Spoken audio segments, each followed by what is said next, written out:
একসময় বনের কিনারায় একটি ছোট বাড়িতে এক বৃদ্ধ এবং এক বৃদ্ধ মহিলা থাকতেন। তাদের জীবনের প্রতিটি বিষয়ে তর্ক করছিল। কেবল একটি জিনিস অনুপস্থিত ছিল, বৃদ্ধা এবং বৃদ্ধ মহিলার কোনো সন্তান নেই। একবার বৃদ্ধ লোকটি একটি ছোট্ট মানুষটির আকারে একটি জিঞ্জারব্রেড বেক করতে বলেছিল।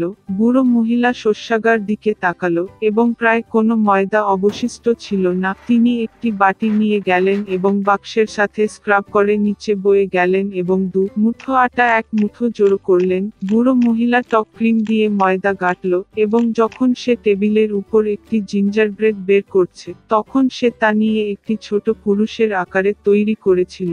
বাহু, পায়ে, মাথা দিয়ে এবং চুলায় রাখুন। কিছুক্ষণ পরে বৃদ্ধা জিঞ্জারব্রেড বেক করা হয়েছে কিনা তা দেখতে এসেছিলেন। এটি নিয়ে উইন্ডোতে ঠান্ডা করার জন্য রেখেছিলেন। জিঞ্জারব্রেড লোকটি ঠান্ডা হয়ে শুয়ে পড়ল, তবে হঠাৎ উঠে বাড়ির বাইরে যতটা সম্ভব দৌড়ে গেল। জানালা থেকে বেঞ্চের দিকে, বেঞ্চ থেকে মেঝেতে, মেঝে এবং দরজাগুলি থেকে, বারান্দা থেকে বারান্দায়, উঠান থেকে গেটের দিকে প্রবেশ করলো আরও দূরে এবং বৃদ্ধ মহিলা তার স্বামীকে ডেকে নিয়ে যায় এবং তারা দুজনেই তার পিছনে ছুটে যায়। কিন্তু জিঞ্জারব্রেড মানুষটি ধরা এত সহজ নয়। এখন তিনি ইতিমধ্যে মাঠে পৌঁছেছেন যেখানে কৃষকরা তাদের ফসল মাড়াই করছিলেন। দৌড়ে অতীত আদা রুটি লোকটি তাদের কাছে চেঁচিয়ে উঠল যে তিনি ইতিমধ্যে বৃদ্ধ মহিলা এবং বৃদ্ধ ব্যক্তির কাছ থেকে পালিয়ে এসেছেন এবং সে খুব সহজেই তাদের থেকে পালিয়ে যাবে। কৃষকরা এই শুনে তার পিছনে ছুটে গেল, তবে তারা যত দ্রুত দৌড়ান তারা তার সাথে ধরা পড়তে পারেনি। একজন আদাবাঁধা লোক দৌড়ে সেই মাঠে গিয়েছিল যেখানে কাঁচা ঘাস কাটছিল। দৌড়ে অতীতে তিনি তাদের কাছে চিৎকার করেছিলেন যে তিনি ইতিমধ্যে বৃদ্ধ মহিলা, বৃদ্ধা এবং কৃষকদের কাছ থেকে পালিয়ে এসেছেন এবং তিনি খুব সহজেই তাদের কাছ থেকে পালিয়ে যাবেন। কাচিরা এ জাতীয় উপহাসকে দাঁড়াতে পারেনি। প্রত্যেকে দৌড়ে জিঞ্জারব্রেড লোকটির পরে। তারা যতটা পারে দ্রুত চালায়, তবে তারা ধরতে পারে না এবং ছোট লোকটির সাথে দেখা করতে। গরুটি হাঁটছে। সে চিৎকার করে বলল যে সে ইতিমধ্যে বৃদ্ধ মহিলার কাছ থেকে, বৃদ্ধ, কৃষক এবং কাচের কাছ থেকে পালিয়ে গেছে এবং সে খুব সহজেই তার কাছ থেকে পালিয়ে যাবে। গরু রেগে গেল এবং জিঞ্জারব্রেড লোকটির পিছনে ছুটে গেল, কেবল সে ধরতে পারে না। আর একজন শূকর তার সাথে দেখা করছিল। ছোট লোকটি চিৎকার করে বলে উঠল যে সে ইতিমধ্যে বৃদ্ধ মহিলা, বৃদ্ধা, কৃষক, কাঁচা ও গরু থেকে পালিয়ে গেছে এবং সে খুব সহজেই তার কাছ থেকে পালিয়ে যাবে। একটি শূকর চিৎকার করে তার পিছনে ছুটল, কেবল সে ধরতে পারল না, সে খুব মোটা। একটি আদা রুটি মানুষ রাস্তা দিয়ে দৌড়ে যায় এবং একটি খরগোশ তার সাথে দেখা করে। ছোট্ট লোকটি বলেছিল যে সে ইতিমধ্যে বৃদ্ধ মহিলা, বৃদ্ধা, কৃষক, কাঁচা, গরু এবং শূকরের কাছ থেকে পালিয়ে এসেছিল এবং সহজেই তার থেকেও পালিয়ে যাবে। খালি এই কথা শুনে তার পিছনে দৌড়ে গেল, বা ছোট মানুষটির সাথে সে ধরতে পারে না, কেবল হরে তাকে দেখেছিল।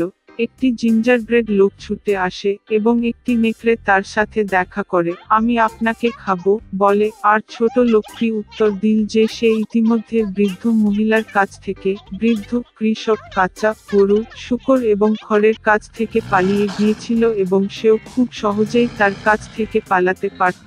নেকড়ে লম্বা হয়ে জিঞ্জারব্রেডের দিকে ছুটে গেল এবং সে লাফিয়ে উঠল আর তার সাধ্যমতো দৌড়ে গেল। কেবল নেকড়ে তাকে দেখে।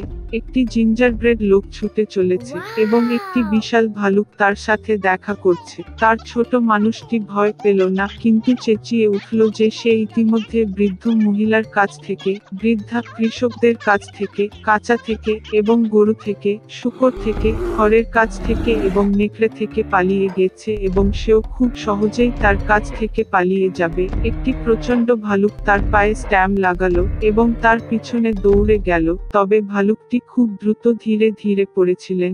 একটি জিঞ্জারব্রেড লোক ছুটে আসে, ছুটে যায় এবং শিয়াল তার সাথে দেখা করে। শিয়াল খুব চতুর ছিল, কিন্তু ছোট মানুষটি এটি জানত না। অতএব অভ্যাসের কারণে তিনি চিৎকার করতে লাগলেন যে তিনি ইতিমধ্যে বৃদ্ধ মহিলার কাছ থেকে পালিয়ে এসেছেন, বৃদ্ধা থেকে, কৃষকদের কাছ থেকে, কাঁচি থেকে, গরু থেকে, শূকর থেকে, খড়ের কাছ থেকে, নেকড়ে থেকে এবং ভাল্লুক থেকে, যার অর্থ সে খুব সহজেই তার থেকে পালাবে। শিয়াল শেষ কথাটি শুনে বলল এবং সে খুব বুড়ো হয়ে গেছে, কিছুই শুনেনি। তিনি ছোট লোকটির নিকটে এসে তাকে পুনরাবৃত্তি করতে বললেন। তার নির্বোধ জিঞ্জারব্রেড লোকটিকে মেনে চলেন এবং আবার বড়াই করতে লাগলেন। শিয়াল শেষটি শুনেছিল এবং বলেছিল যে সে এখনো কিছুই শুনেনি। তিনি ছোট লোকটির আরো কাছাকাছি এসেছিলেন এবং তাকে আবার এটি পুনরাবৃত্তি করতে বলেছিলেন। জিঞ্জারব্রেড লোকটি রাজি হয়ে গেল এবং তখনই কেবলমাত্র শিয়াল যখন তার উপর ঝাঁপিয়ে পড়ল তখন সে নতুনভাবে শুরু করে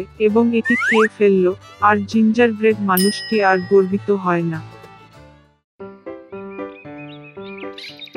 একসময় একটা পুরানো ছাগল ছিল, তার 7টি বাচ্চা ছিল। তিনি তাদের যতটা ভালোবাসতেন ঠিক তেমনি একজন মা তার সন্তানদেরও ভালোবাসেন। সে বনে যাচ্ছিল, দুপুরের খাবারের জন্য গুল্ম এবং ডাল নিয়ে আসছিল। তিনি তার সমস্ত বাচ্চাদের ডেকেছিলেন এবং দুষ্ট নেকড়ে থেকে ভয় পাওয়ার জন্য তাদের সতর্ক করেছিলেন। সে প্রায়শই ভান করে, তবে আপনি তাৎক্ষণিকভাবে তার অভদ্র কণ্ঠ এবং কালো পাঞ্জা দিয়ে তাকে চিনতে পারবেন।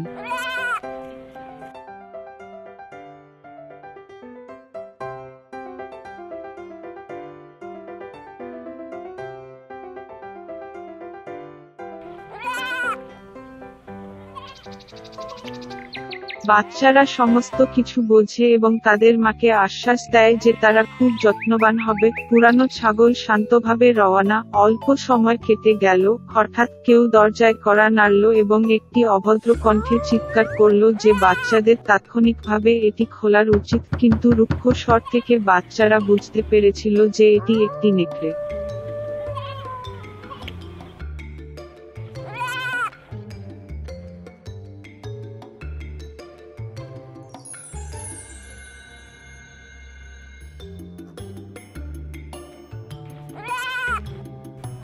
তারা জবাব দিয়েছিল যে এটি মায়ের কণ্ঠ নয়, তার কণ্ঠটি সদয় এবং সরু ছিল এবং এই কণ্ঠটি অত্যন্ত অভদ্র, যার অর্থ এটি একটি নেকড়ে। তারপরে নেকড়ে বণিকের কাছে গেল এবং নিজেকে এক বিশাল টুকরো চক কিনে দিল। তিনি তা খেয়েছিলেন এবং তার কণ্ঠ পাতলা হয়ে গেছে। তিনি বাড়ি ফিরে এলেন, দরজা কুপোকাত এবং একটি পাতলা স্বরে কিডস জিজ্ঞাসাটি ওপেন করলেন।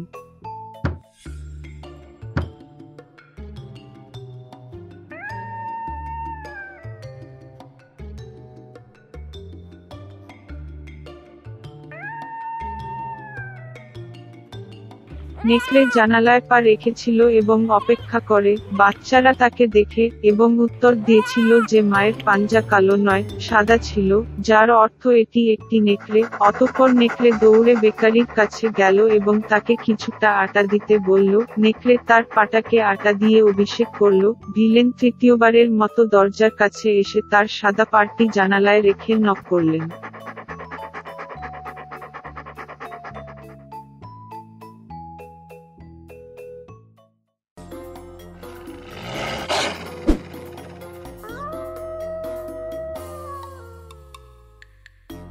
তারা বাচ্চাদের দেখেছিল যে পাটি সাদা ছিল এবং তারা ভেবেছিল যে এটি তাদের মা। তারা দরজা খুলল, কিন্তু তাদের সামনে একটি নেকড়ে ছিল। তারা ভীত হয়ে সমস্ত দিক থেকে ছড়িয়ে ছিটিয়ে শুরু করলো। একটি বাচ্চা টেবিলের নিচে ঝাঁপিয়ে পড়েছিল, অন্যটি বিছানায়, তৃতীয় চুলার উপরে, চতুর্থটি রান্নাঘরে, পঞ্চমটি পায়খানাতে, ষষ্ঠটি ডুবির নিচে এবং দাদুর ঘড়িতে সপ্তম লুকিয়ে আছে।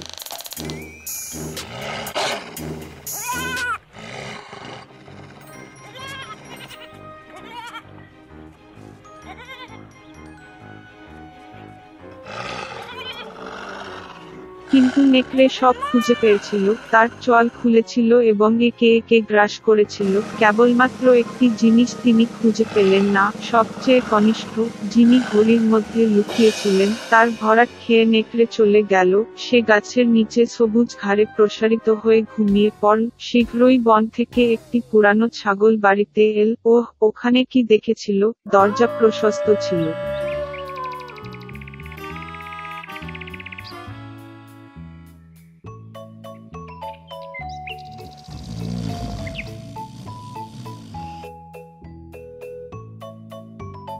টেবিল, চেয়ার, বেঞ্চগুলি উল্টে দেওয়া হয়েছিল, ওয়াশবেসিনটি ভেঙে দেওয়া হয়েছিল, বালিশ এবং কম্বল বিছানা থেকে ফেলে দেওয়া হয়েছিল। তিনি তার বাচ্চাদের সন্ধান করতে শুরু করলেন, কিন্তু সে কোথাও খুঁজে পেল না। আমি তাদের নামে ডেকেছিলাম, কিন্তু কেউ উত্তর দেয়নি। তিনি ঘড়ির কাঁটা পর্যন্ত উঠেছিলেন, এবং এর প্রতিক্রিয়ায় কনিষ্ঠ বাচ্চাটির একটি পাতলা স্বর ছিল।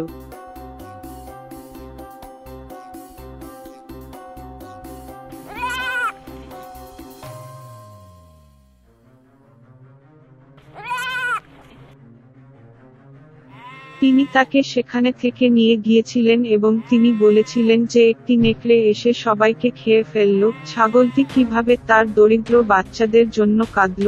অবশেষে সে বাসা থেকে চলে গেল, এবং সবচেয়ে কনিষ্ঠ ছাগল তার পিছনে ছুটল। তিনি ঘাটে এসে দেখলেন একটি নেকড়ে গাছের কাছে শুয়েছিল যাতে ডাল কাঁপছে।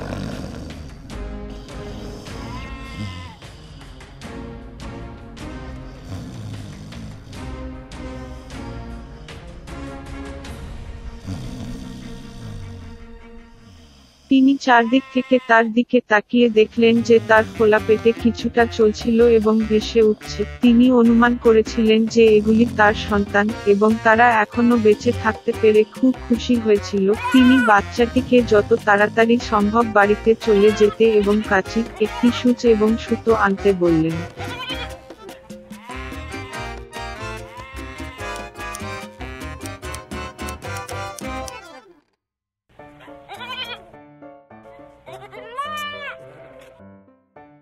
এরপরে ছাগলটি নেকড়েদের পেট কাঁচি দিয়ে কাটল এবং সেখানে থেকে একটি বাচ্চা তার মাথা আটকে গেল, এবং তারপরে অন্যরা লাফিয়ে উঠল। 6টি, এবং তাদের সাথে খারাপ কিছু ঘটেনি। কি আনন্দ ছিল! তারা মাকে জড়িয়ে ধরে লাফিয়ে লাফিয়ে নাচতে লাগল।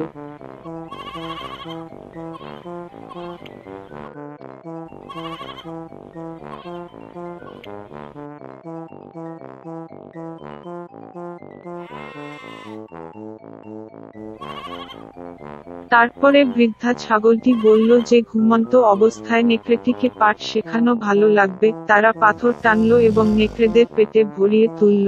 একটি পুরানো ছাগল তার পেট সেলাই করেছে, কিন্তু সে কিছুই লক্ষ্য করেনি, এমনকি কখনো সরেনি। নেকড়ে ঘুমিয়ে গেল, তার পায়ে গেল এবং তার পেটে এমন তৃষ্ণা অনুভব করল যে সে কূপ থেকে জল খাওয়ার সিদ্ধান্ত নিয়েছে।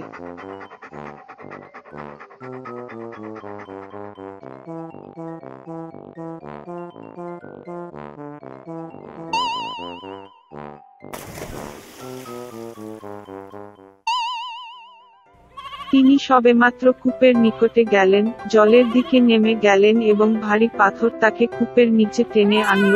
7টি বাচ্চা এটি দেখে এবং তাদের মায়ের সাথে আনন্দে নাচতে শুরু করে। এভাবেই তারা দুষ্ট নেকড়েকে একটি পাঠ শিখিয়েছিল।